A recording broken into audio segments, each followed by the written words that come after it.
Hai Desi di sini. Okey, saya nak membincangkan sedikit mengenai WhatsApp sahabat saya yang dilontarkan di dalam WhatsApp group orang-orang politik, sarjana, pemikir, di mana salah satu soalan yang dilontarkan, apakah orang Melayu lebih mempercayai naratif ikon politik berbanding fakta dan hukum agama? Wow, bagi saya cukup menarik. Saya nak mengambil dalam konteks di negeri Kedah. Sebagaimana tuan-tuan sedia maklum, di negeri Kedah ni ada seorang menteri besar yang bernama Sanusi Mak Nur. Dan saya melabelkan beliau sebagai salah satu ikon politik. Ikon politik di pihak pembangkang iaitu Perikatan Nasional dan Parti PAS. Kita melihat Sanusi ni dia lahir dari tak ada apa-apa. Dia bermula daripada bawah dan menjadi orang kata apa, pegawai media tak salah saya kepada arwah Tan Sri Azizan, dan lepas itu dia menjadi seorang politik kalau tak salah saya, dan akhirnya beliau diangkat menjadi menteri besar semasa kerajaan Tebuk Atap, langkah Sheraton pada 2020 tak salah saya. Pada ketika itu PH.1 telah ditumbangkan dengan langkah Sheraton.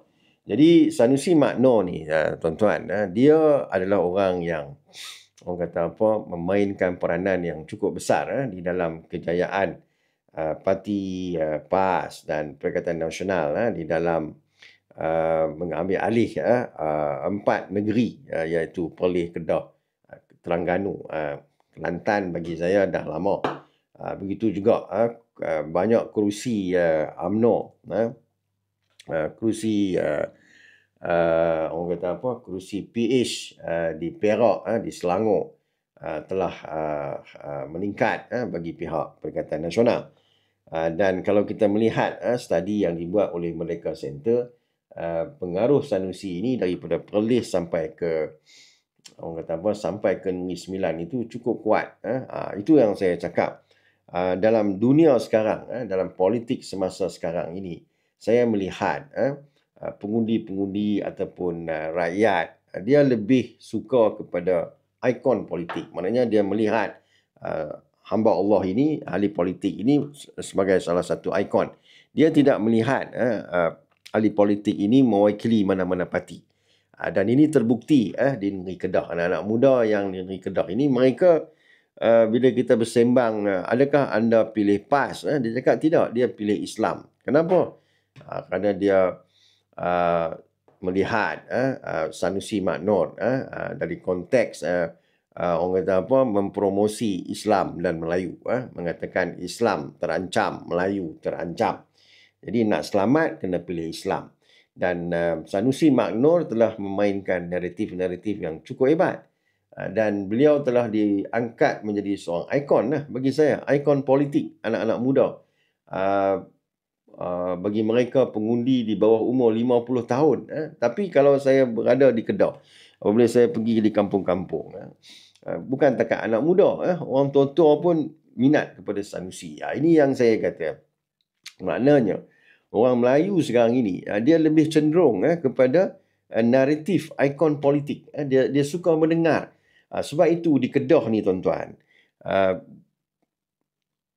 rakyat di Kedah ni, dia lebih suka melihat karakter. Daripada karakter itu, dia rasa teruja, dia rasa seronok. Bagaimana dia melihat karakter ikon-ikon politik ini? Ya, melalui media sosial. TikTok, YouTube, Facebook. Kerana medium inilah yang dimainkan oleh Sanusi Mak Nur sebagai ikon politik di negeri Kedah, malah di seluruh Malaysia. Ramai yang berkata kita tak perlu orang kata apa, mengangkat Sanusi, menyebut nama Sanusi selalu kerana kita akan mempromosi beliau. Bukan. Tuan-tuan, kalau kita tidak membalas balik naratif daripada Sanusi Mak Nur yang memainkan naratif-naratif yang jahat ini, kita akan kalah. Kerana apa? Anak-anak muda di Kedah, uh, rakyat yang peringkat pertengahan ini, mereka lebih mempercayai apa yang keluar daripada ikon politik mereka. Apa yang diperkatakan oleh Sanusi di negeri Kedah ini, itulah yang akan diterima oleh anak-anak muda, pengundi-pengundi muda, pengundi baru, malah pengundi-pengundi di luar bandar. Kerana mereka melihat, mendengar apa yang diperkatakan oleh Sanusi Makno. Mengenai fakta, mengenai hukum agama itu tolak sebelah. Kerana kalau kita duk bagi fakta, tak ke mana pun. Tapi itu yang sepatutnya kita lakukan sekarang. Kerana ikon politik ini, mereka just hantamnya. Betul tak betul, fitnah ke apa-apa, mereka boh dulu. Tapi kalau kita tidak membalas balik apa yang diperkatakan oleh mereka ini dengan secara berfakta, dengan hukum agama, maknanya kita akan tewas. Kita akan ketinggalan dalam isu ini. Yang tu yang saya kata, kita harus orang kata apa, dalam politik ini harus membina ikon-ikon politik dalam PH, seperti ikon-ikon anak muda, ikon-ikon pemimpin muda, ataupun pemimpin-pemimpin yang umur pertengahan ini. Mereka harus mempunyai sifat yang mana boleh membuatkan pengundi rakyat di luar sana itu tertarik kepada kita secara organik. Ini yang selalu saya sebut. Politik di Kedah. Ini saya cakap di Kedah. Kedah ni lain tuan-tuan. Saya tak nak cerita bab lain lah. Negeri-negeri lain. Kalau anak-anak muda di mana? Daripada Perak Selatan ke atas tu, bagi saya dia tak kisah sangat mengenai ikon-ikon politik ni. Bagi mereka boleh menilai dengan membandingkan apa yang diperkatakan oleh puak-puak pembangkang ini. Adakah mereka ini memfitnah? Adakah mereka memberi fakta yang betul? Anak-anak muda di sebelah selatan sana, mereka agak terbuka. Tapi kalau Perak utara ke bawah dan juga di sebelah pantai timur, mereka hanya melihat ikon politik mereka sahaja, macam mereka mengangkat Haji Adi Awang. Kan? Walaupun bagi saya tak hanya melemparkan fitnah-fitnah yang jahat, memain naratif-naratif yang jahat. Bagi mereka menganggap Hadi Awang ini sebagai seorang ulama yang hebat. Jadi apabila ulama itu bercakap, mereka ikut walaupun benda itu tidak betul. Kan? Sebab itu pas dalam kempen pilihan raya, mereka menggunakan Sanusi Makno. Kerana mereka menganggap Sanusi Makno ini adalah sebagai ikon. Ikon untuk menarik anak-anak muda yang bagi saya ramai yang jahil. Kerana mereka ini tidak dapat menilai yang mana fakta, yang mana auta. Ini yang saya kata. Dan Pakatan Harapan harus menonjolkan pemimpin-pemimpin muda yang mempunyai aura, yang dapat mendekati anak-anak muda dengan begitu organik. Kalau pemimpin sendiri tak erti nak bercakap, tak erti nak menunjukkan ekspresi di dalam media sosial, bagi saya anda akan kalah. Pemimpin-pemimpin ini tak akan pergi ke mana pun. Kalau nak mengharap semata-mata aura PMX saja, tak jadi tuan-tuan. PMX dia ada aura dia sendiri. Tetapi pemimpin yang dipilih untuk orang kata apa, untuk menarik masyarakat ini mesti mempunyai aura yang tersendiri. Kerana yang nak mendekati pemimpin di kawasan-kawasan di negeri-negeri tersebut adalah rakyat di kawasan tersebut. Kan? PMX dia secara keseluruhan.